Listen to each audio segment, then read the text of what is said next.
کہ آپ کا نام خدیجہ بنت خویلد اور آپ نے پہلی مرتبہ جب میرے مصطفیٰ کا نام سنا تو آپ نے سب سے پہلے پیغام بھجوایا تجارت کا، کیونکہ میرے مصطفیٰ کو لوگ صادق اور امین کے نام سے جانتے تھے، اور پورے لوگ عرب کے چاہتے تھے کہ ہم خدیجۃ الکبریٰ کا مال لے کر جائیں تجارت کریں، لیکن سیدہ یہ چاہتی تھی کہ محمد عربی میرے مال کی تجارت کریں۔ انہوں نے پیغام بھجوایا، میرے مصطفیٰ نے قبول فرمایا، سرکار لے گئے۔ واقعہ بڑا طویل ہے، میں 2 جملوں پر بات ختم کروں گا۔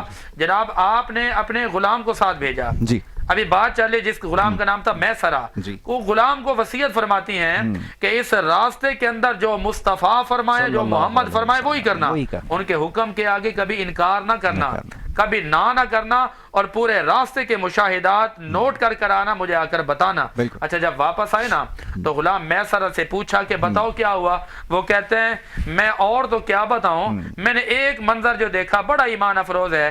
کہتے ہیں کہ میں نے جب بھی مصطفیٰ کو دیکھا، اگر پتھر کے پاس سے گزرتے ہیں تو پتھر سلام بھیجتا ہے، اگر درختوں کے پاس سے گزرتے ہیں تو درخت سلام بھیجتے ہیں، اور اگر جانوروں کے پاس سے گزرتے ہیں تو جانور سلام بھیجتے ہیں۔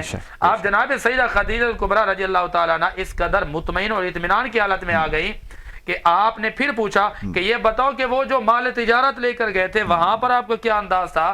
تو غلام کہتا ہے کہ سارے بندے بولیاں لگا رہے تھے اور کسٹمر حضرات کو بلا رہے تھے، لیکن ان کا جو انداز تھا وہ بڑا نرالا تھا، خاموش کھڑے ہیں۔